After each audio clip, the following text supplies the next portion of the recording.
Pasemos a otro punto del pensamiento de Gramsci. Vamos yendo, dijimos, de lo más difícil, que es lo filosófico que hemos visto hasta ahora, a lo más práctico, a la estrategia de la victoria para él.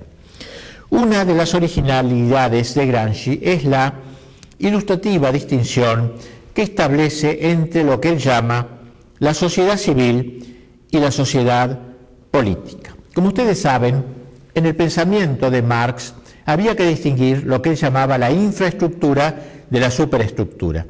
La infraestructura eran todas las relaciones económicas, todo el tema económico, digamos, de la sociedad, relaciones entre unos y otros, etc. Y la superestructura era, según Marx, el fruto de esa base económica, la familia cristiana, por ejemplo, el Estado, la Iglesia, las universidades, todo eso era la superestructura.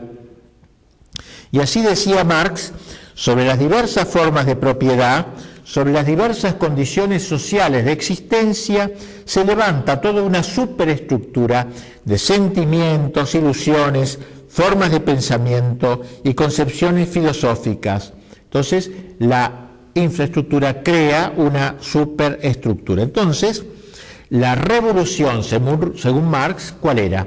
Ustedes la pueden entender.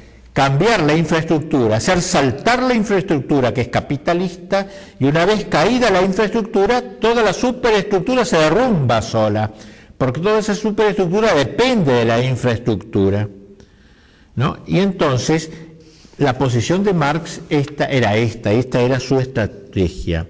Gramsci, siguiendo inicialmente a Marx en el concepto de infraestructura, sin embargo enseguida agrega que no hay que caer en el peligro de un economicismo, digamos así, un economicismo que sostiene que entre infraestructura y superestructura hay una relación causal, como si la superestructura fuese el resultado de la infraestructura.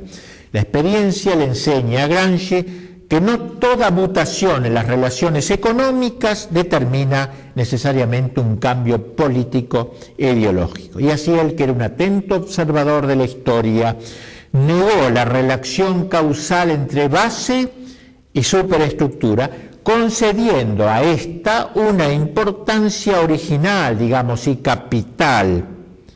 Y entonces, para mejor entender esta importancia que le daba la superestructura, es que establece esa distinción entre sociedad civil y sociedad política, que es uno de los temas esenciales de su pensamiento. ¿Qué es la sociedad civil?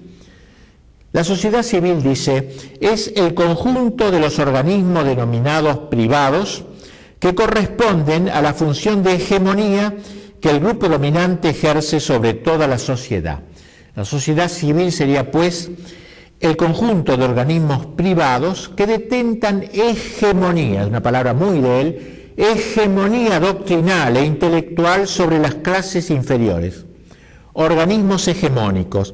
La sociedad civil es el campo de batalla donde se difunden y luchan entre sí las diversas ideologías, las diversas cosmovisiones que amalgaman desde las expresiones más elementales del sentido común de la gente sencilla hasta las elaboraciones más intelectuales.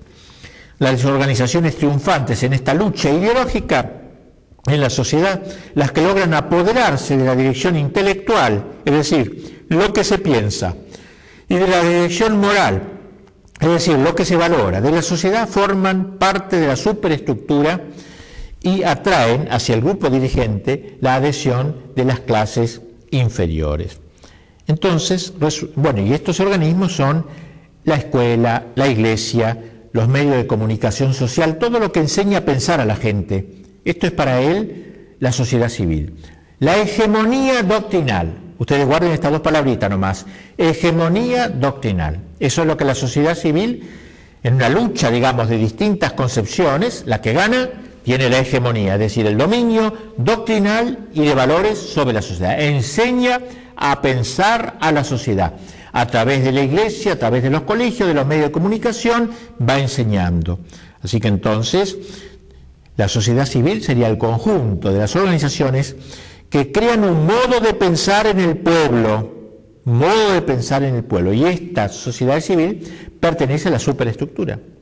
Recuerda ustedes que decíamos antes que Marx no le daba importancia a la superestructura, él quería trabajar acá abajo. Gramsci va a mirar más a la superestructura y en ese sentido va a corregir a Marx. ¿Y la sociedad política qué es? Dice, la sociedad política es el conjunto de organismos, también de la superestructura, que ejercen una función coercitiva y de dominio directo en el campo jurídico, civil y penal, político y militar.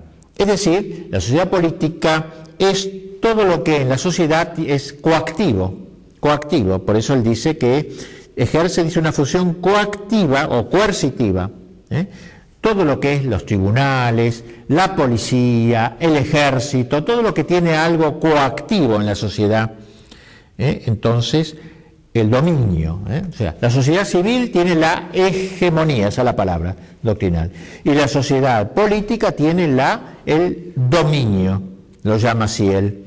La hegemonía es lo propio de la sociedad civil, el dominio es lo propio de la sociedad política, que tiene sus armas, su policía, sus tribunales, todo lo que es coacción. Pues bien, entonces, según el esquema de Gramsci, hay que trabajar principalmente en la sociedad civil, porque esta es la que ejerce la economía de la inteligencia doctrinal. Gramsci está convencido de que no hay relación, no hay revolución duradera sin una previa toma de conciencia, y que ésta se origina y desenvuelve en el ámbito de la superestructura. Por eso la importancia que, a diferencia de Marx, atribuye a esta última. No es cambiando las relaciones económicas como vamos a hacer la revolución, sino cambiando la superestructura, es decir, creando ante todo una nueva hegemonía que transforme la sociedad. Luego vendrá la conquista del Estado, pero esta deberá pasar por la transformación de la sociedad civil en que la sociedad, el Estado, se apoya. Y por eso le interesará lo que él llama las condiciones intelectuales de la revolución, de que hablaremos enseguida. Esta es la originalidad de Gramsci en el campo del marxismo. Vamos a pasar a otro punto, y es lo que Gramsci llama el sentido común. Sentido común.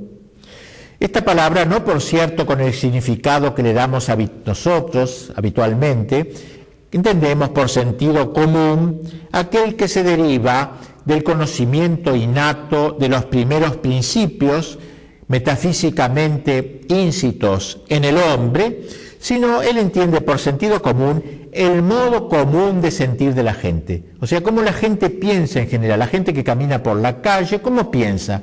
¿Cómo piensa en general el hombre de hoy, el homo qualunque, el hombre que conocemos todos los días y que con los que nos topamos todos los días? Esto se llama el sentido común, que lo define la concepción tradicional popular del mundo, cosa que muy pedestremente se llama instinto, y no es sino una adquisición histórica también él, solo que primitiva y elemental.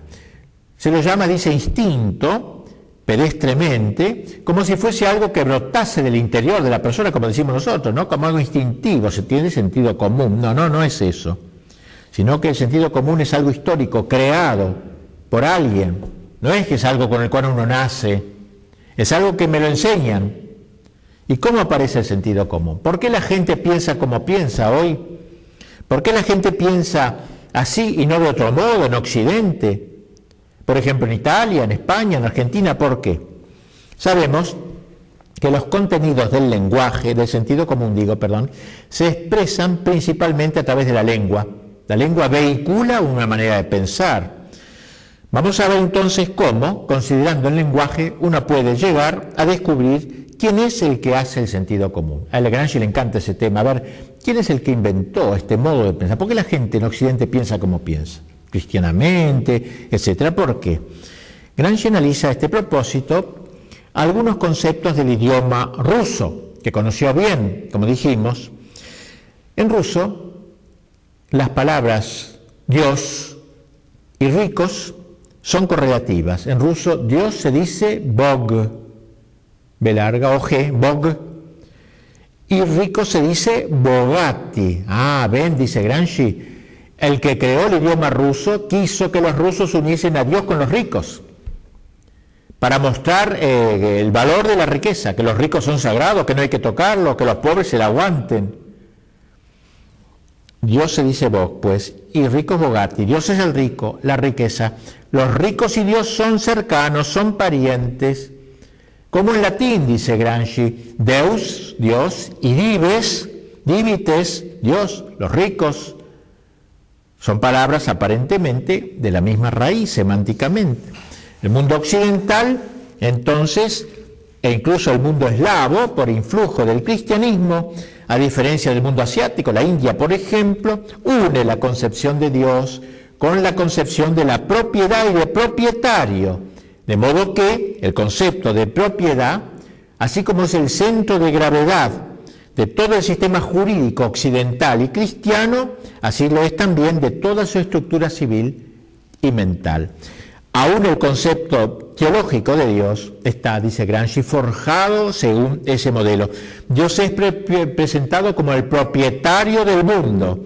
Por eso en el credo se lo llama creador y señor, dominus, el que domina, el amo, el patrón del cielo y de la tierra. Y por eso entonces, dice, el lenguaje va creando en la gente el sentido común.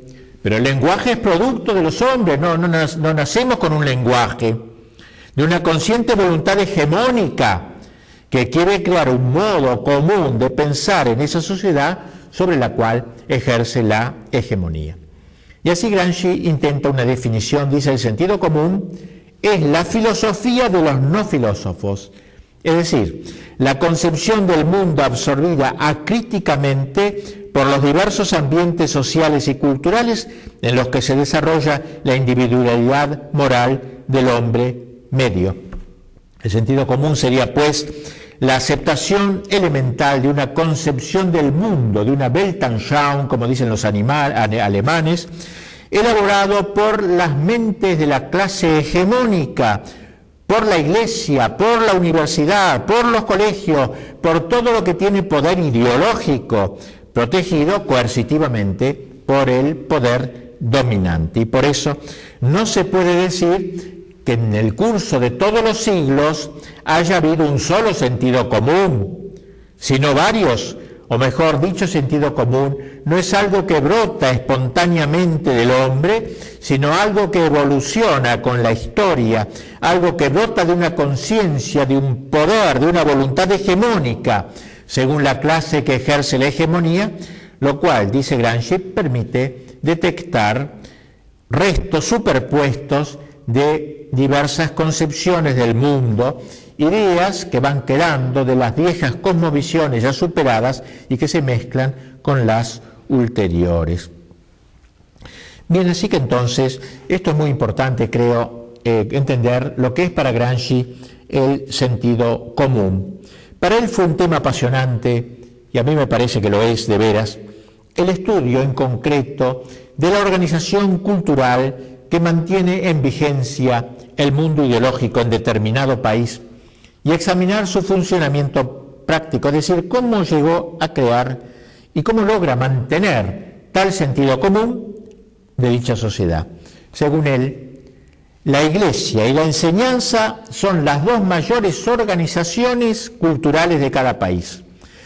La Iglesia y la enseñanza son los dos órganos más hegemónicos que enseñan a pensar en cada país, pero también hay que incluir entre estos forjadores del sentido común a los periódicos, las revistas, la actividad editorial e incluso determinadas profesiones que en su actividad especializada ejercen un influjo cultural nada desdeñable, por ejemplo, la de los médicos, los militares y los magistrados.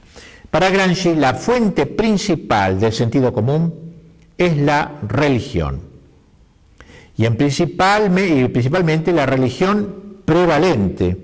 En Occidente, el cristianismo, ya que la religión, dice, si bien a su juicio no tiene carácter demostrativo o probatorio, resulta de hecho la ideología más arraigada, más difundida.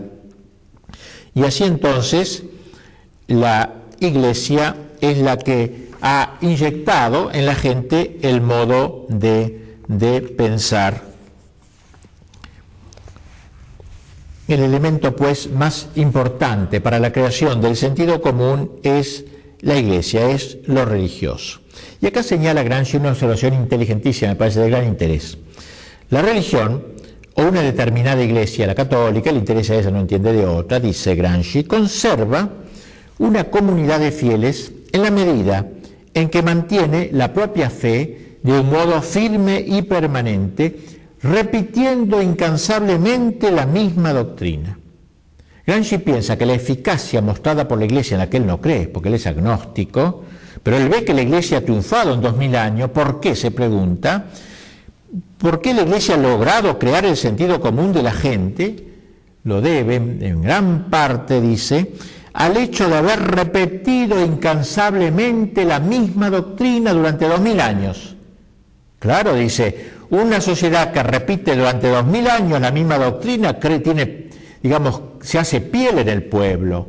Es natural que la gente piense así. Ha oído en las iglesias repetir siempre la misma doctrina, luchando en todos los instantes con argumentos similares y conservando una jerarquía de intelectuales que dan a la fe, por lo menos, dice él, una cierta apariencia de dignidad doctrinal. Así que para esta sería la primera causa por la cual la Iglesia no ha muerto. Durante 2000 años ha influido y sigue influyendo. Y en segundo lugar, la otra causa que le atribuye a la pervivencia de la Iglesia, al influjo de la religión en la sociedad, es también muy interesante y resulta, dice, de esto, ¿no? Dice él, a diferencia de las filosofías modernas, idealistas, etcétera, que no han logrado prender en el pueblo, el cristianismo ha logrado unir en una misma cohesión a los intelectuales y al pueblo fiel. Es decir, lo mismo que cree el intelectual, pongamos Santo Tomás, es lo que cree la viejita analfabeta, si bien con diversos, digamos, niveles de penetración. Claro, Santo Tomás penetra más, pero es la misma fe que tiene la viejita y Santo Tomás. O sea, la Iglesia ha sabido unir en una misma confesión a estos dos extremos, los más cultos y los más ignorantes. Y así dice, la fuerza de las religiones, y especialmente la Iglesia Católica, ha consistido y consiste en el hecho de que siente enérgicamente la necesidad de la unión doctrinal de toda la masa religiosa y se esfuerza porque los estratos intelectualmente superiores no se separen de los inferiores. La Iglesia romana ha sido siempre la más tenaz en esa lucha por impedir que se formen oficialmente dos religiones, la de los intelectuales y la de las almas sencillas. En cambio, dice, prosigue, una de las debilidades de las filosofías imanentistas consiste en no haber sabido crear una unidad ideológica entre lo bajo y lo alto, entre los intelectuales marxistas y el pueblo bajo, la masa. Inteligente, ¿no? Una versión sociológica de por qué la Iglesia no muere. No es porque él crea que Dios la asiste, nada de eso, no cree nada de eso, sino por estos dos motivos. La Iglesia ha mantenido siempre la misma doctrina, por eso el peligro que pasa hoy, ¿no es cierto?, de los líos doctrinales que hay en la Iglesia, ya no se muestra como un bloque doctrinal la Iglesia. Gramsci gozaría mucho viendo esta crisis de la Iglesia. Y segundo, la unión de los intelectuales y de la gente sencilla da fuerza a la Iglesia. También hoy estos tampoco, los intelectuales progresistas van por un lado y la masa fiel de los cristianos va por otro. Es decir, se va a ir como destruyendo la Iglesia si no fuera porque Dios la mantiene por su providencia. Sea lo que fuere, para Gramsci, mientras la Iglesia mantuviera estas dos condiciones, era indestructible sociológicamente hablando.